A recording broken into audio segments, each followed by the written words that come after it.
tardes, soy Carmen Enit Acevedo y estamos a las 5 de la tarde en ¿Qué Palo es Noticia? Por Bonita Radio.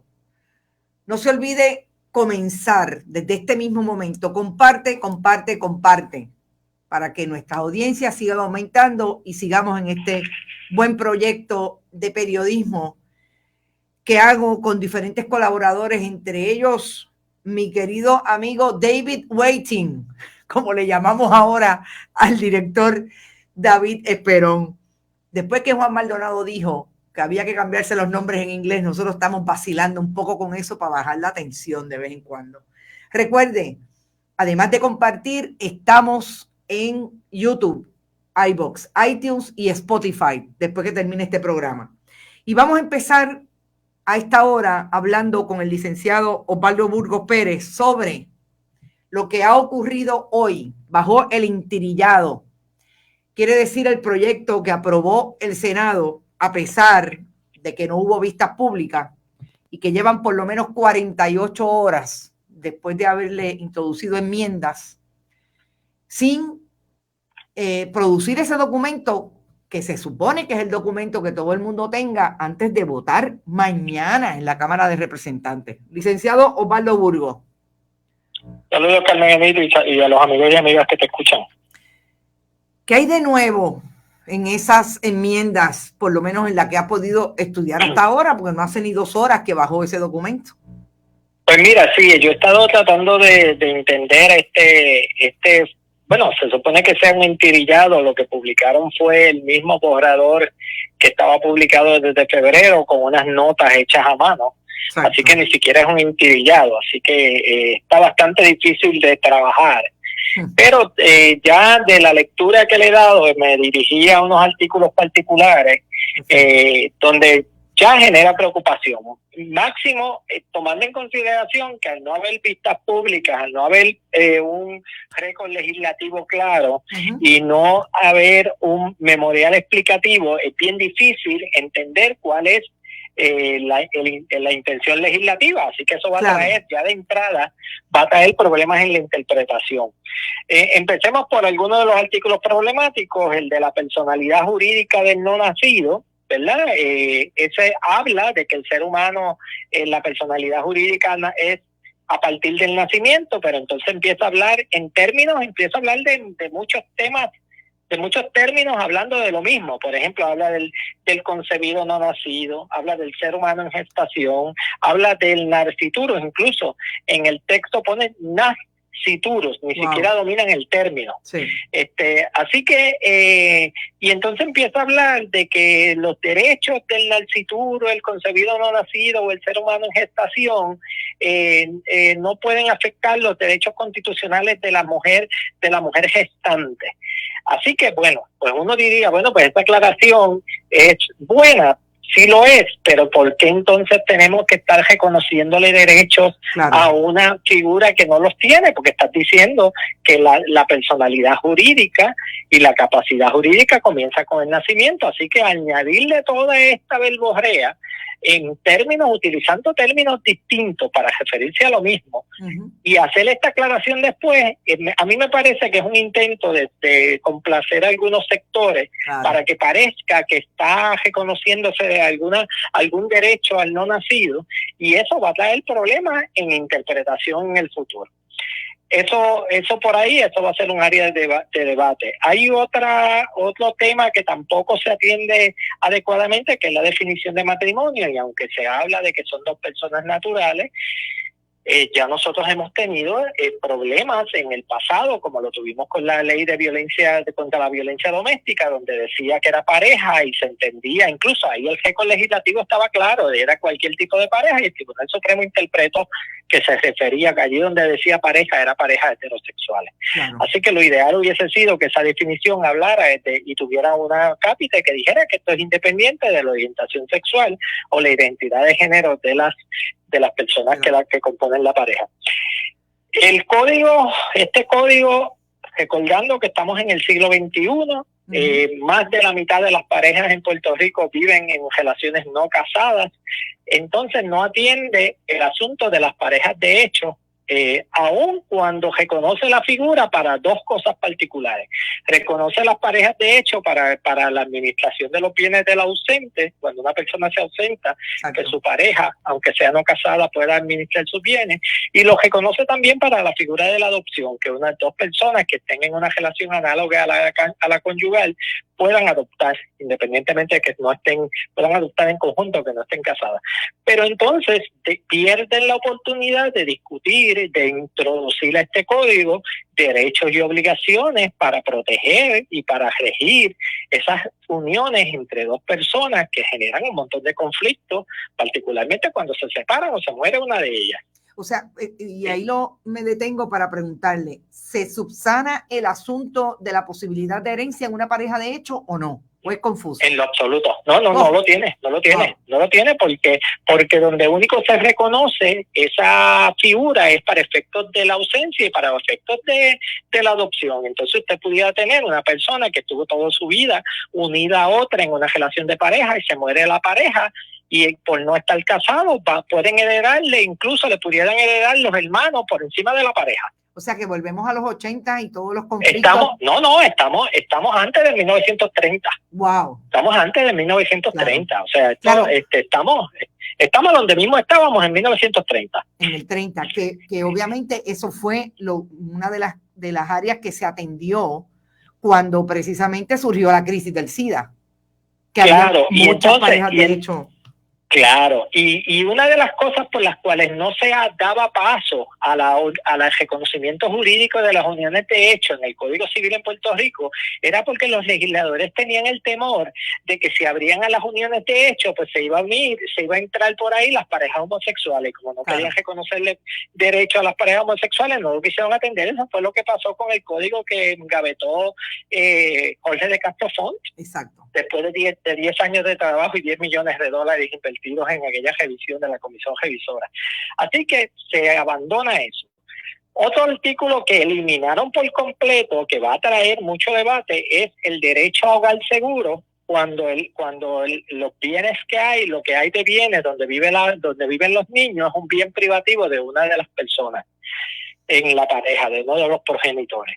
Eso es terrible, porque eso pudiera dejar a nuestros niños en la calle. En la calle, exacto. Porque si usted está en una relación y en una relación donde el bien donde vive, en la casa donde vive, no está a nombre suyo, no es un bien de la pareja y es de uno de los de la pareja, y entonces de momento esa persona se va o esa persona se separa de usted, pues puede invocar que usted no tiene derecho a hogar seguro sobre ese bien privativo. Eso es terrible. Aun cuando en otro artículo habla que el tribunal tiene la discreción de tomar la decisión, pero alguien puede interpretar, no es que no puede imponerme hogar seguro sobre un bien privativo, porque el legislador le eliminó ese artículo. Exacto. Así que, por otro lado, Carmen, hay una serie de artículos relacionados con la filiación. Todavía habla de la maternidad, el parto determinante de la maternidad. Eso a estas alturas de los tiempos es un lenguaje que tiene que cambiar. Hablar de la mujer gestante, pues exacto. Mira, nosotros ahora mismo tenemos un chico trans que vive en Bayamón que está embarazado. Exacto. Y es un hombre para efectos de su registro demográfico y para efectos de su identidad de género, y este hombre está embarazado. Así que a estas alturas de los tiempos no podemos decir que el parto determina la paternidad, porque en el caso de este chico, el parto determina su paternidad. Así exacto. Que entonces habla de la filiación y las presunciones de filiación, las habla en un lenguaje heterosexual. Claro. El hijo de la madre que parió, él se presume hijo del cónyuge, pues eso es totalmente contrario incluso a jurisprudencia del Tribunal Supremo, donde dice que en la relación entre dos mujeres, si están casadas entre sí, pare una mujer, el hijo se presume hijo de la otra, de que la otra progenitora, la esposa de esa otra mujer, es la otra mamá. En la filiación voluntaria, no está reconociendo esa figura, de manera que una mujer que pare o un hombre que pare pueda a otra persona, su pareja no casada, reconocer voluntariamente a ese niño o esa niña, porque si ya el Tribunal Supremo dijo que en la figura del matrimonio utilizar la diferencia de sexo como criterio es inconstitucional, por lo tanto, para efectos de la afiliación, utilizar la diferencia en sexo también es inconstitucional. Ahora, licenciado, eso me lleva a pensar que si está en contravención incluso el proyecto que estarían aprobando mañana con la jurisprudencia ya establecida por el Tribunal Supremo, ¿a dónde, o sea, de qué legalidad estamos hablando del documento que están sacando? Pues mira, va a traer una serie de debates, ¿verdad? Pero mira el problema de esto, aun cuando de la faz del documento se tienen estas cuestiones inconstitucionales, va a depender entonces que venga un litigio y que llegue al tribunal que vaya a interpretarlo, ¿verdad? Yo creo que conociendo la Constitución del Tribunal Supremo de Puerto Rico, yo no lo llevaría ante el Tribunal Supremo de aquí, ¿verdad? Claro. Yo creo que hay cosas ahí que son de asuntos que ya están resueltos por tribunales federales. Es muy lamentable, Carmen Enid, que nosotros tengamos que depender de tribunales extranjeros para que interpreten el derecho puertorriqueño. Exacto. Eso es nefasto, ¿verdad? Yo creo que la legislatura ha perdido una gran oportunidad de legislar nuestro Estado de Derecho y que se atempere a lo que es la realidad de nuestros tiempos. Y por último, te tengo que hablar del artículo sobre el cambio de sexo, porque aunque tratan de acoger con una enmienda, que creo que esta es una enmienda introducida por la Fortaleza, tratan de traer la determinación de la jueza Carmen Consuelo Vargas, la incluyen, pero no eliminan del artículo la prohibición. Y entonces tienes un artículo que dice por un lado que está prohibido el cambio de sexo, pero en el segundo párrafo lo permite. Así que vas a tener un problema cuando llegues al registro demográfico. El registro demográfico va a depender de quién interprete allí, porque va a haber gente que dice, bueno, pues yo me voy al segundo párrafo, y hay gente que va a decir, no, yo me voy al primero. Así que tenemos un instrumento, y estoy dándote un análisis a vuelo de pájaro, porque no he tenido la oportunidad de leer la totalidad de las 500 y pico páginas, como tampoco lo van a tener los representantes para mañana, de leérsela aún cuando le dediquen toda la noche a la lectura profunda, y sabemos que profundidad no hay en este cuerpo legislativo. Así que aun cuando le dediquen toda la noche a tratar de entenderlo, no hay tiempo para poder hacer un ejercicio responsable de análisis de todos estos artículos. Y si miras, yo me he quedado en los artículos relativos a familia y personas. Exacto. En términos de lo que procede, o sea, ahora, mañana lo aprueban, la gobernadora lo firma. Obviamente lo que tiene que venir es un análisis de los diferentes mecanismos que pueda haber, y sobre todo de los interventores que puedan tener standing para hacerlo. Ir en un pleito al tribunal, que como bien usted ha dicho, el caucus del Partido Nuevo Progresista en el Tribunal Supremo, eso lo estoy diciendo yo, que es fundamentalista religioso, pues obviamente sabemos que ahí podremos tener un súper problema. Pero como han habido casos que se resuelven a nivel del Tribunal Supremo de Estados Unidos, pues podría haber una intervención directa de ese foro, o habría que ir a un foro apelativo anterior para ir con relación a esto. Bueno, al Tribunal Supremo no podemos ir directamente, pero incluso pudiera haber casos en el Tribunal de Distrito Federal para el Distrito de Puerto Rico, ¿verdad? Para que se declaren constitucional algunas de estas disposiciones, ¿verdad? Que pudiera atacar también asuntos procesales de este caso, de este procedimiento, ¿verdad? Porque, por ejemplo, al día de hoy, la comisión revisora que se aprobó en el año 97, creo 97, que fue el año 97, esa comisión revisora del Código Civil, que es conjunta entre los dos cuerpos, Senado y Cámara, esa ley no se ha derogado, y en este proceso no participó esa comisión revisora.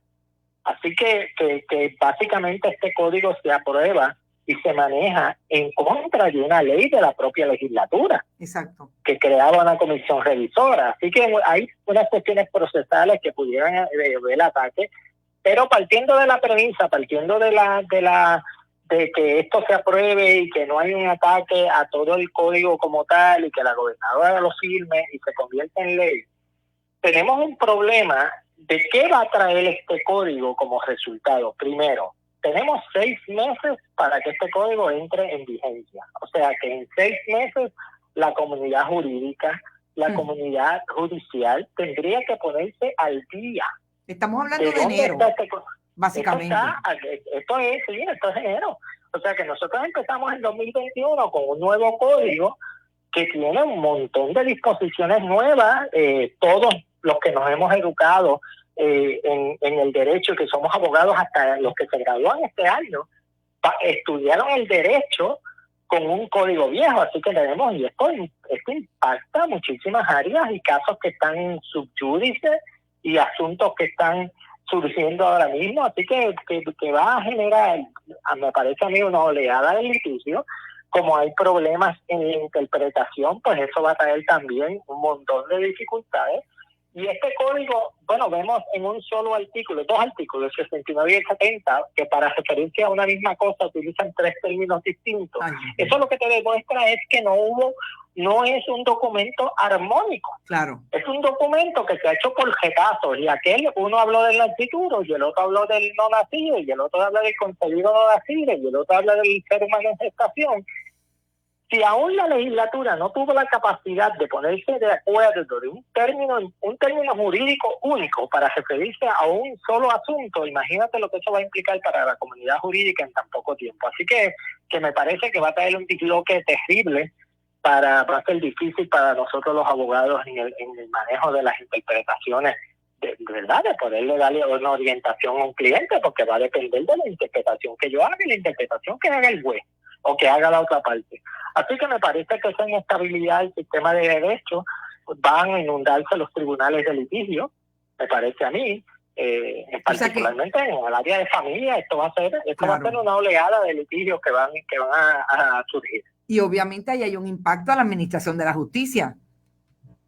Y claro, y un impacto en el costo del litigio. Le va a haber un impacto en el manejo de la administración de tribunales, porque no van a dar abasto la cantidad de jueces que tenemos para poder adjudicar las controversias. Obviamente el acceso a la justicia, que sabemos que es un tema bonito, pero es una falacia en nuestro país, porque la gente aquí, el que no tiene recursos, no tiene acceso a la justicia. Exacto.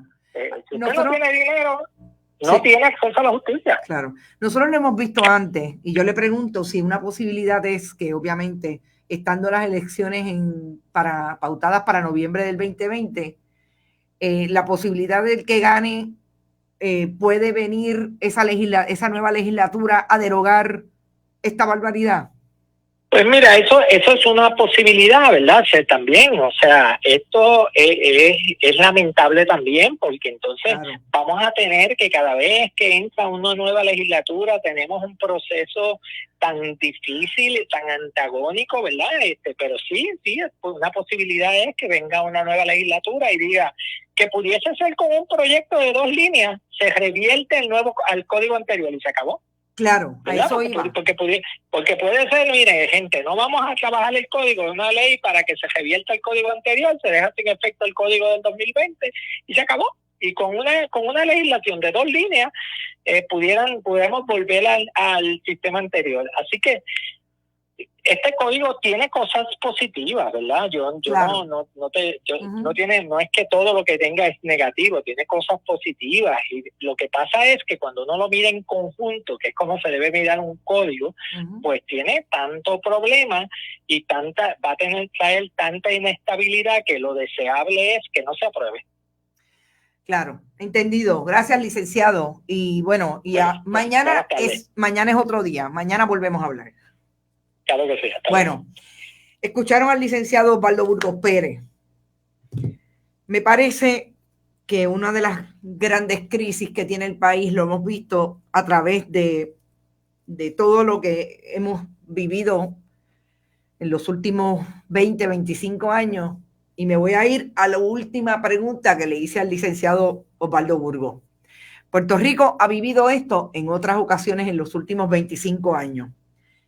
Viene una administración y cuando pierde la próxima, necesariamente quiere revertir por razones diferentes lo que hizo la anterior.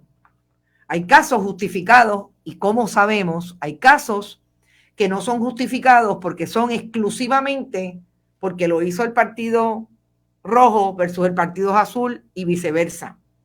Y yo tengo que decir que nosotros hoy estamos ante una posible legislación que es nefasta para el desarrollo social del país, por todo eso que escucharon del licenciado Osvaldo Burgos y eso que no ha hablado de todo lo que tiene que ver cómo este nuevo código trastoca todos los bienes de uso y dominio público, que no es otra cosa que el espacio que es del país, que no es de nadie, que usted tiene quizás entre casa y casa. Los usos que usted le da a un área comercial versus un área residencial. O sea, todo eso está en ese nuevo código trastocado, las playas, etcétera, etcétera. Si eso ocurre y cambia la administración, si es que realmente la gobernadora le va a estampar su firma, y parecería que sí, porque ahora la gobernadora necesita los votos de los fundamentalistas religiosos. Y es terrible lo que voy a decir, pero parece que la única mirada que tienen los legisladores que votaron a favor, a favor de esta pieza legislativa es precisamente obtener el voto de los fundamentalistas.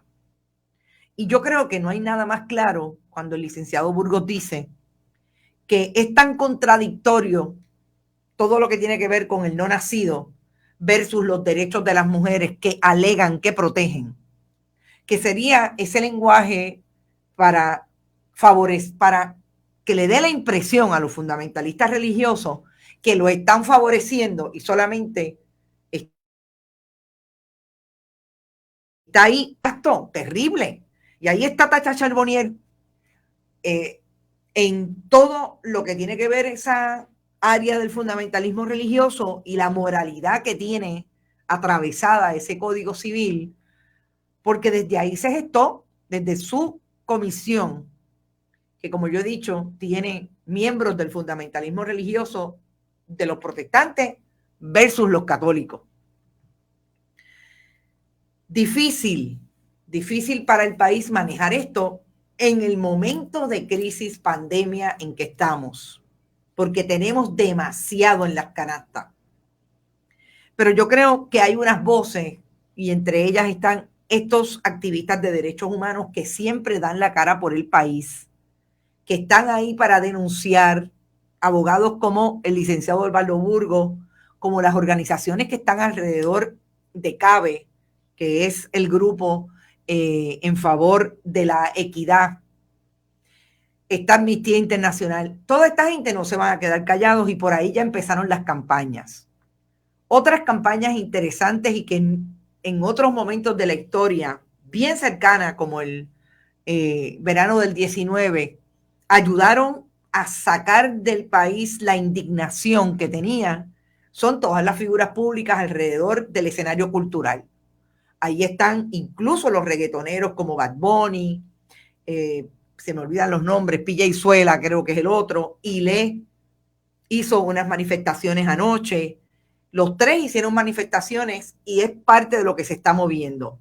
No he escuchado a Ricky Martin, ustedes me corrigen, pero es una de las personas que anteriormente siempre ha estado en contra de lo que ha querido hacer la administración Ricky Rosselló, Nevares, Wanda Vázquez Garcet, con los derechos de las comunidades LGBTIQ.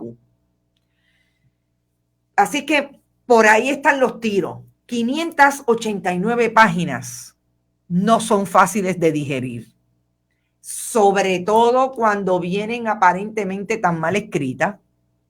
Segundo, que no tienen un resumen de la medida, lo que es, para aquellos que entienden como Tata Charbonnier inglés, Standard Operating Procedure en la confección de una pieza legislativa que no tiene establecido cuál es la intención legislativa. Todo eso, cuando usted va al tribunal en relación a una pieza, hay que sustentarlo, porque la intención legislativa es fundamental para hacer un análisis e interpretación de esa pieza. Por eso estamos hoy ante lo que yo he querido traer primero en la discusión, porque me parece que al país se le va la vida en este asunto del código. El licenciado dice que en términos de familia estamos en el 30. En términos del conjunto, estamos en el siglo XV, en el siglo XVI. Imagínense, hablar de narcituro, que dice, como dice él, no lo saben ni escribir, ni dominan el término, mucho menos la explicación. Vamos a ver qué ocurre. ¿La gobernadora lo firmará? Yo pensaría que sí, por lo que estoy hablando del asunto del balón político partidista, de lo que está provocando en este año de elecciones una medida como esta. Y como decía por ahí Sara Benítez, Tata Charbonnier quiere pasar a la historia como la que logró ese código para los fundamentalistas religiosos, porque de ahí vienen sus votos. Y yo lo he dicho con relación a las vistas y lo he dicho con relación a otras manifestaciones de diferentes políticos del Partido Nuevo Progresista. Y es que se están jugando la vida todos los días y la salvación es individual. Cada uno de ellos está tratando de provocar ganar en sus diferentes extremos. Por acumulación en el caso de Tata Charbonnier, por distrito en el caso de tantos allí, que hemos visto bastante vocales en las vistas sobre la investigación legislativa en el Departamento de Salud. Así es que veremos a ver qué pasa. Vamos a la conferencia de prensa de hoy, donde el gobierno de Puerto Rico, después de una semana, un poco más de una semana, intentó establecer y poner al día todo lo que ha ocurrido con relación a la pandemia, y los planes que nosotros hemos insistido acá no existen. Antes de eso, voy a reconocer que por ahí está Medio Mundo, pero también está Lizzy Paz, que hacía rato que no la veía por acá por Bonita. José Santini, José Santini, no te conozco, bienvenido a Bonita Radio. Willo Colón Gil, como siempre, está por ahí. Camuy, Nivia Rodríguez, me imagino que George Navarro le da las 500 páginas. Bendito Nivia, no me hagas eso. Robert Baldwin, como siempre, está por ahí hace rato. Y recuerden, compartan.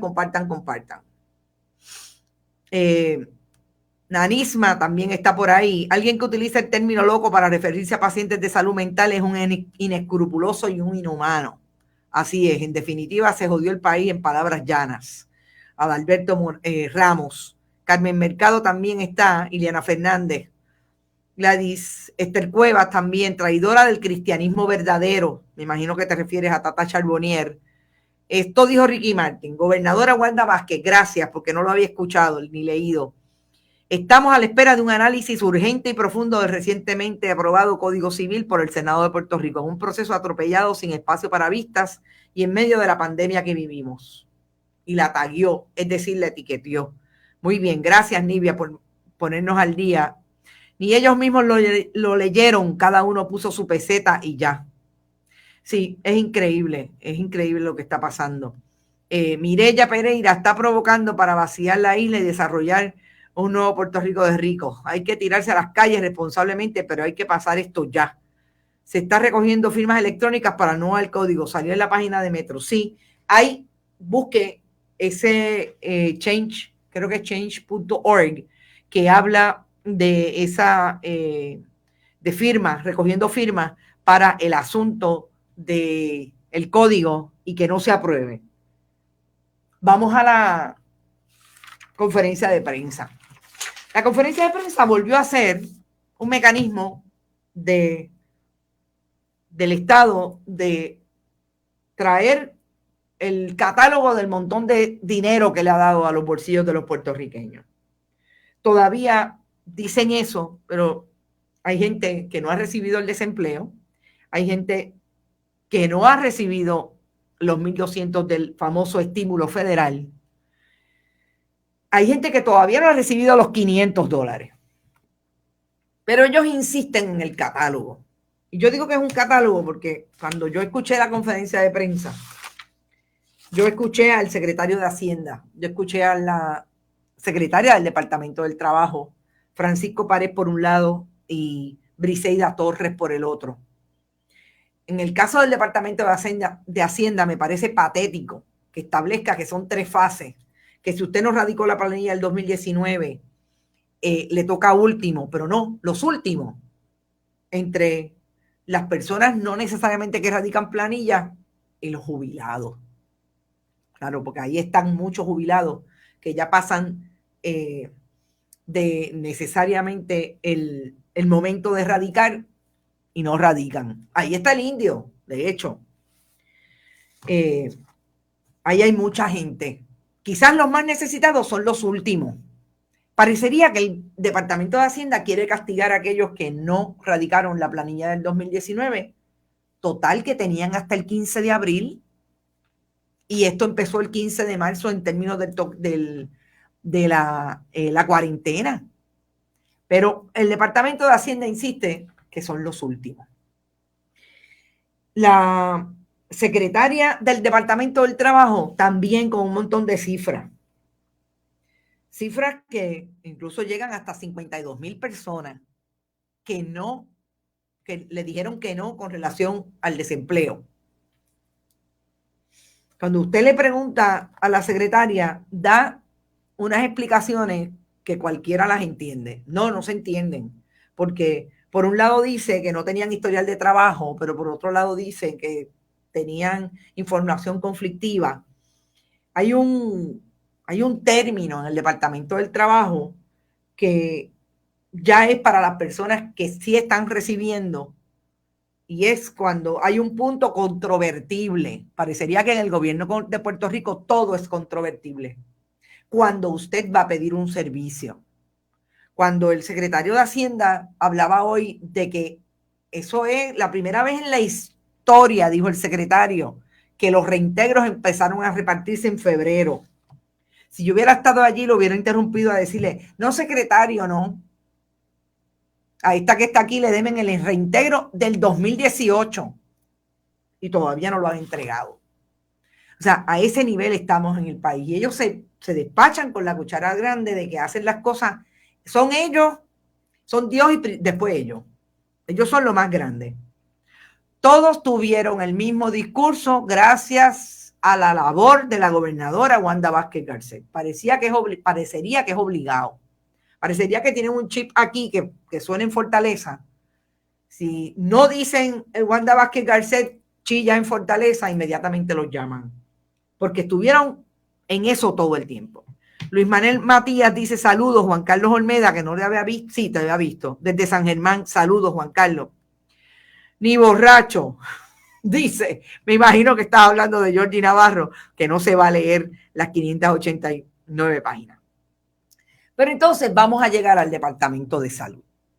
Y yo le voy a pedir, y ahora sí me voy a poner los audífonos, a nuestro director que ponga 2 sonidos y se los voy a interpretar. Hay 2 cosas bien importantes del planteamiento hoy, de la presentación del secretario de Salud, y yo voy a empezar por los sonidos y vamos a discutir esa parte precisamente desde algo que a mí me gusta hacer mucho en estas conferencias de prensa, y es el performance, como dirían en country, la exposición, la ejecución en la exposición que tienen los jefes de agencia. Vamos a la del secretario de Salud, Lorenzo González Feliciano, hoy, con esos 2 sonidos, y volvemos a hacer el análisis.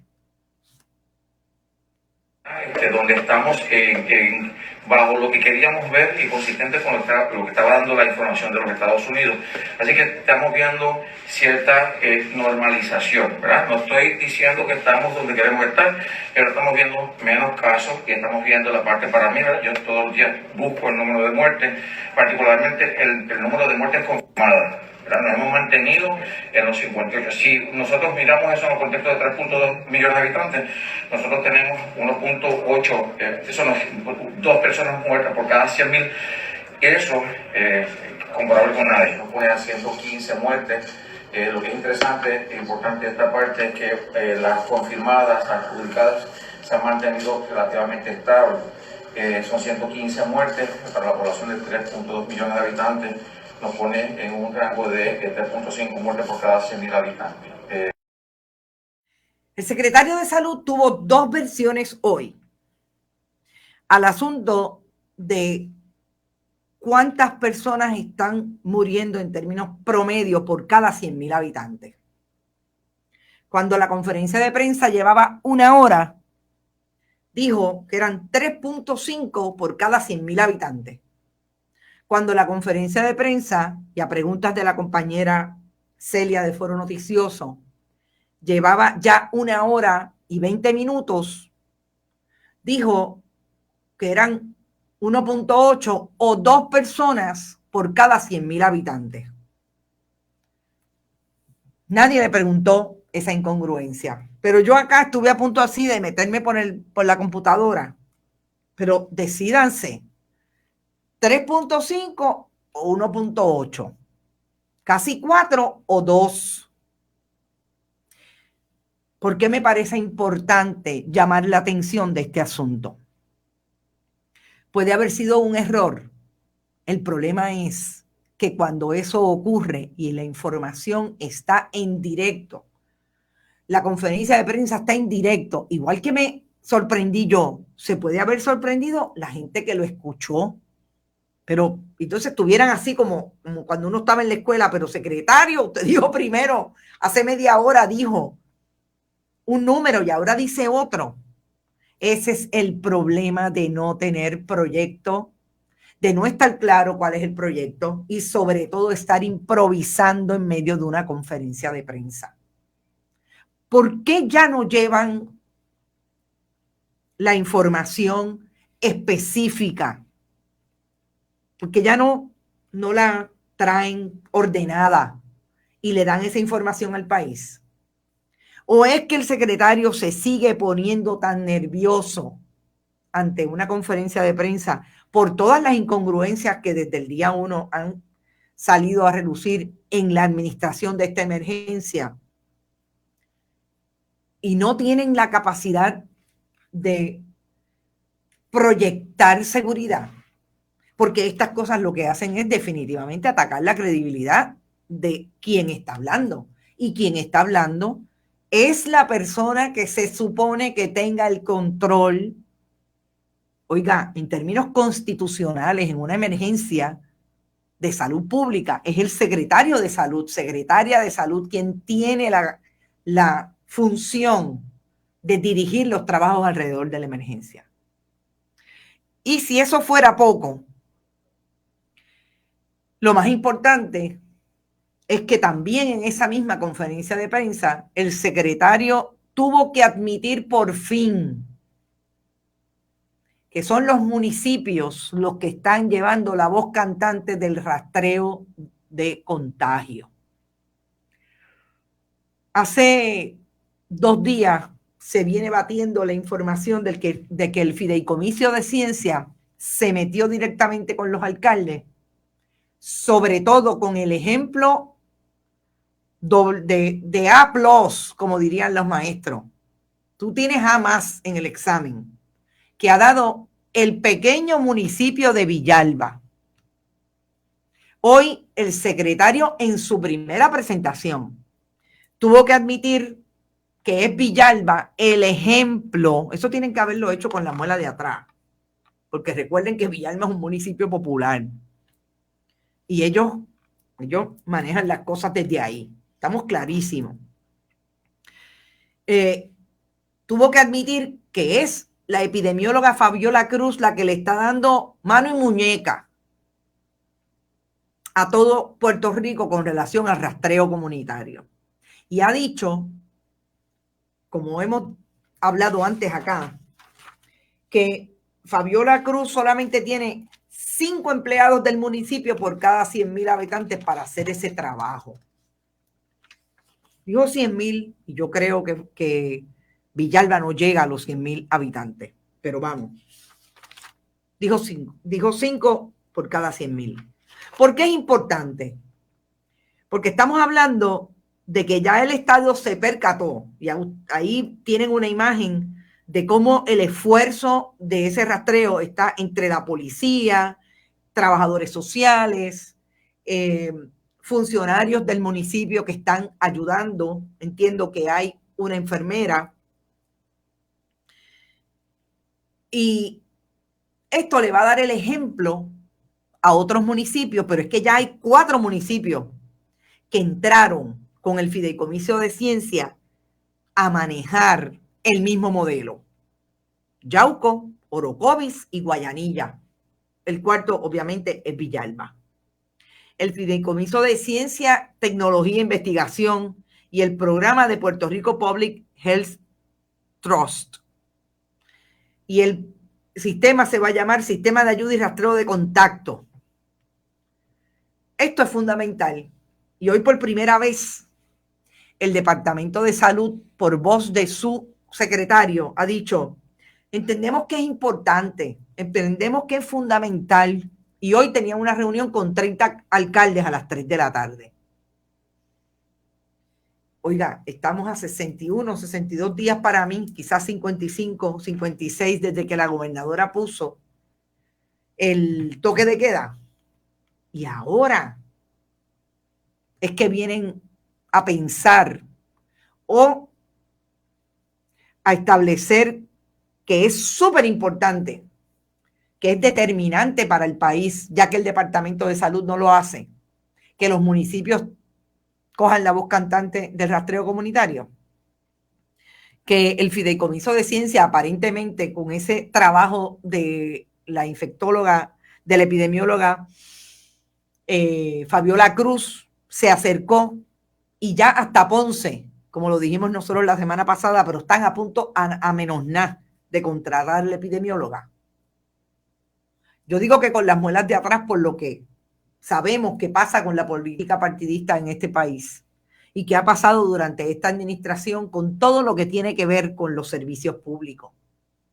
Ahí está el trabajo que ha pasado y que pasó en María, la alcaldesa de Loíza. Ahí están los trabajos que ha pasado también la alcaldesa de San Juan, Carmen Yulín Cruz, precisamente también con relación a la pandemia y a los trabajos que está haciendo el municipio de San Juan, que fue uno de los primeros que empezó administración de pruebas. No sé en qué ha quedado el asunto del contagio, del rastreo de contagio.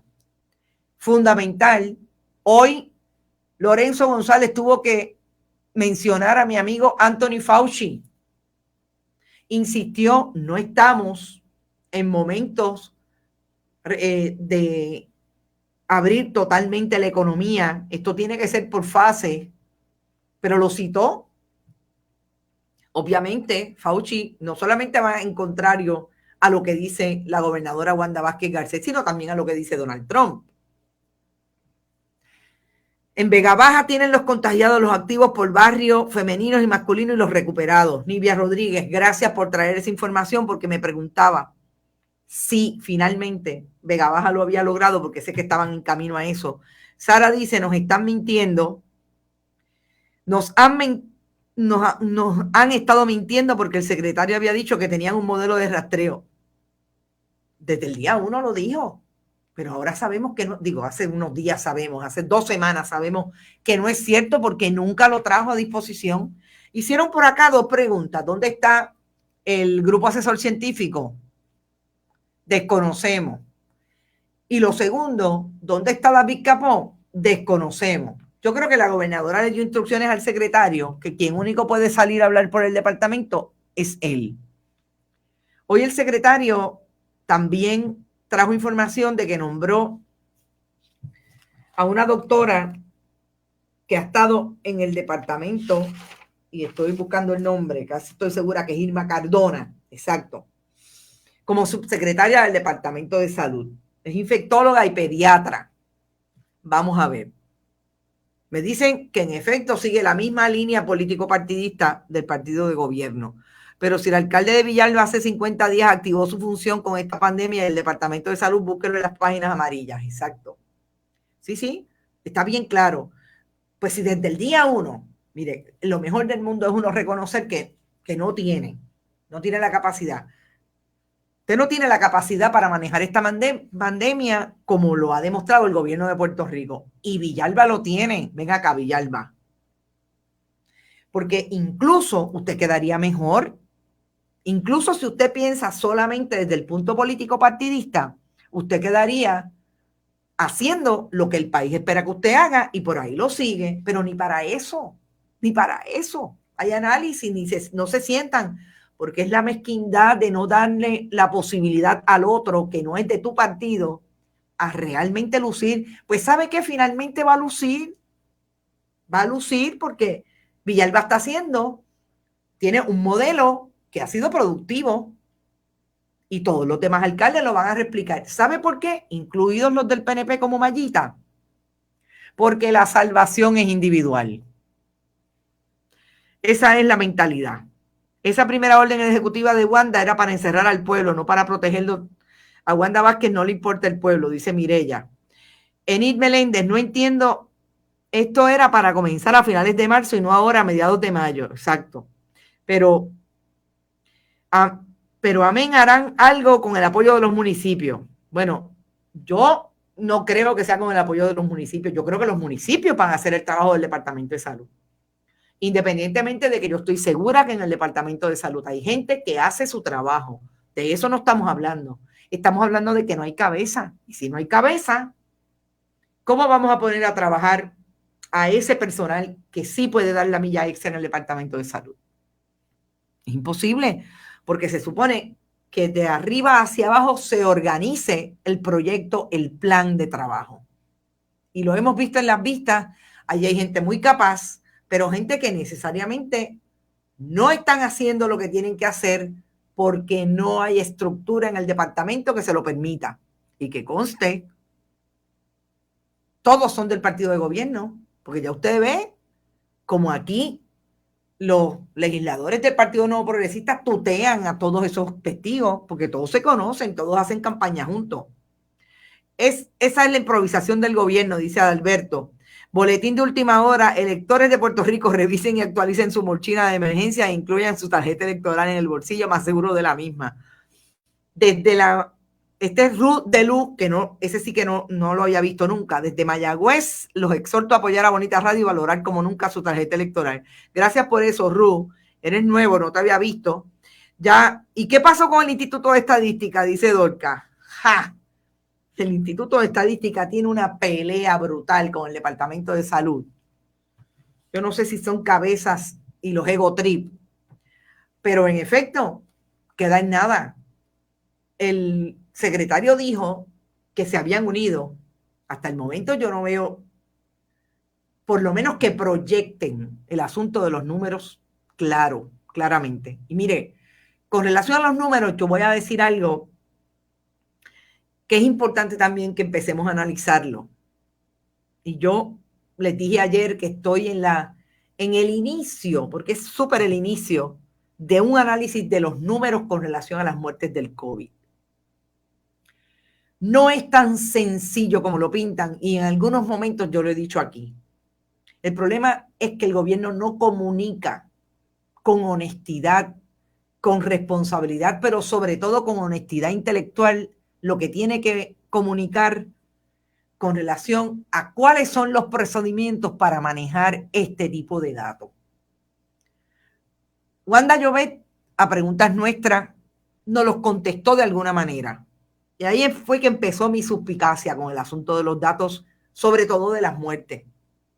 Esto no es un proceso de que la gente se muere hoy y va mañana al registro y entró en la estadística de muertos. Esto va incluso a una base de datos en Estados Unidos porque es obligatorio en este momento.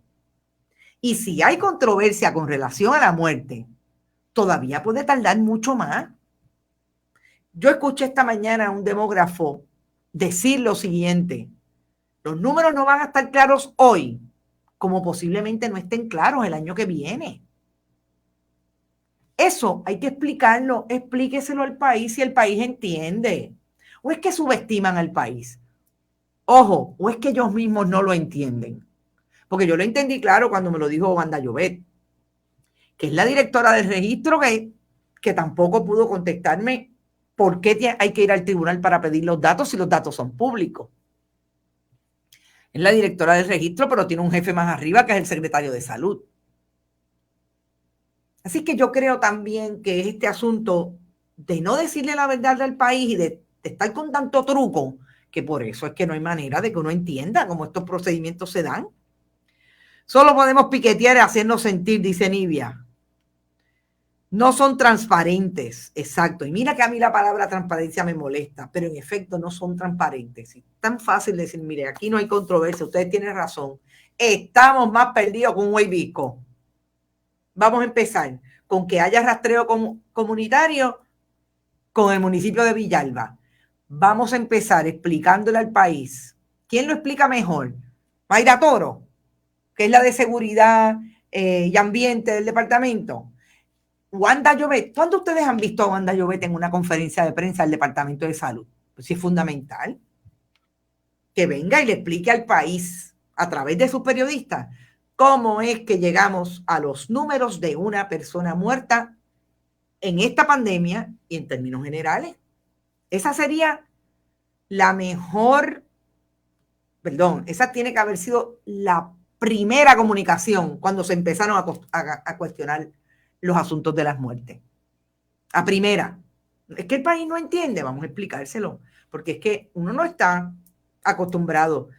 Yo misma soy periodista y no sabía que en medio de una pandemia, incluso, esas muertes tenían que ir a una base de datos en Estados Unidos. Vamos a decírselo al país.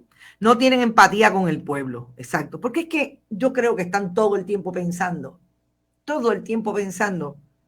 en que vamos a perder las elecciones, en que no nos vamos a quedar en el poder. Cuando usted está pensando solamente en el 5+5 de la elección y en medio de un gobierno no tiene la gente capacitada, con la empatía, con la disponibilidad de hablarle claro al país, esto es lo que usted tiene. Maritza González, al gobierno le deben usar como pepper spray porque mira que nos dejan ciegos y maltrechos. Luz Martínez, pero ¿cuál es la manera de esconder los números? Y yo te diría, no lo sé, no tengo la contestación para eso hoy, que es posible que finalmente nos demos cuenta que nos estaban escondiendo. Es posible, porque es que nunca le han hablado claro a nadie, pero no le hablan claro a los periodistas. Vamos nosotros a decirle al país claramente qué es lo que está pasando. Por eso puntualizo en esa entrevista con Wanda Llobet, porque me parece que esa contestación, persona muerta, tiene 10 días el funerario para enviar el certificado de defunción. ¿Usted sabe lo que es eso? Pasan 10 días y esa estadística no está en la base de datos del registro. Después de eso, tiene el registro que enviar a esa otra base de datos.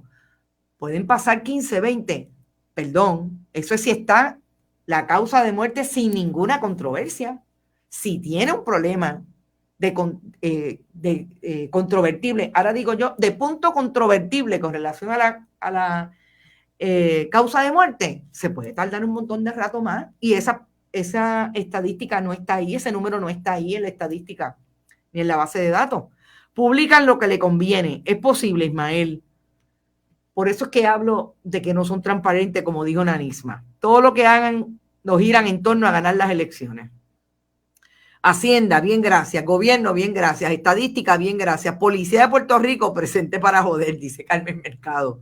Sí, ahí estoy leyendo todo lo que están pasando los comerciantes que están cuestionando que lo que hay es un movimiento de la policía de operativos en contra de ellos en el momento en que estamos en si se abre o no se abre. Son las 5:55 de la tarde. Agradecida porque hayan estado en esta hora conmigo moviendo estas informaciones. Recuerde, importante, vaya a bonitasradio.net si usted puede donar, todavía puede donar allí. Fundación Periodismo 21 en el área de negocios de la ATH Móvil también puede donar allí. Ya están listas las entrevistas de Carla Colón Vega para atender qué ha pasado con los dentistas. Me parece importante hablar con Carla de cómo está esa realidad. Recuerden que son uno de los profesionales que más riesgo tienen en medio de esa primera línea de defensa con relación al coronavirus, y hay crisis en el país. La gente tiene crisis también del manejo de su salud oral y tienen que tener disponible a un dentista. Dice Nivia, si hay vista. Hasta el momento, ayer hablé con la oficina del representante Juan Oscar Morales, no hay fecha porque Ricardo Vázquez, que es una pieza importante en el asunto de las corporaciones, no está disponible porque está en Estados Unidos. Mayra Molinari, nosotros mismos nos estamos ayudando a elegir inteligentemente en las elecciones. Mayra, ese ejercicio hay que hacerlo siempre, por eso me parece tan importante que las audiencias fiscalicen a sus medios de comunicación, y si no, y si no da, usted se mueve al medio que le da. Yo espero que Bonita Radio esté haciendo ese trabajo. Desde los esfuerzos que hago yo en mis programas diarios, desde los esfuerzos que hace el colega, el amigo Rodrigo Otero Goico desde el deporte, el compañero Juan Carlos Quintero Herencia con la cultura, no dejen de ver esos programas, son excelentes conversaciones culturales que un poco nos sacan de este diario de análisis de noticias terribles con relación a lo que estamos viviendo en la pandemia y la ejecución gubernamental, y lo que hacen las chicas de Retorcidos, que manejan todo lo que tiene que ver, incluido el asunto de la pandemia, con la comunidad LGBTIQ. Hay vistas, ya te contesté, Nivia. ¿Por qué la Guardia Nacional? ¿Por qué la Guardia Nacional va a seguir activa? ¿Alguien sabe? No, eso tampoco lo han explicado. Muchas gracias por toda la información, dice Nidia. Maritza, aunque no podamos salir a protestar, hay que compartir todo lo que se descubre, que no nos callen. Claro, por eso yo digo, compartan. El que no lo ha hecho durante el programa, hágalo ahora. Compartan, vaya a Spotify, iVoox, iTunes y YouTube. Allí también es bien bueno compartir y sobre todo suscribirse para que cuando estemos al día, estamos en Premiere, usted lo pueda recibir. Si esta estación es donde mejor se reporta y explican la situación. Gracias mucho, Iliana. Iliana también es de la diáspora. Rosario Rosra, gracias por informarnos como nunca. Esos nombres que ustedes se ponen son increíbles. María Ortiz, te llega la información que no llega a los medios tradicionales. Gracias muchas, María, por eso. Realmente, toda esa gente que usted sepa que tiene información y que no la ha compartido, bonitasradio@gmail.com, pueden enviarme toda la información por ahí. Es importante que las fuentes se activen porque hay mucha información que no sale, porque necesariamente los periodistas no nos llega y no podemos estar, sobre todo cuando tenemos medios como este, que somos, además de poco, tenemos que hacer muchas cosas a la vez. Nos vamos. 5:58 de la tarde. Éxito. Descansen. Yo haré lo propio. Buen provecho. Hasta mañana a las 11 de la mañana en Esto es lo Último.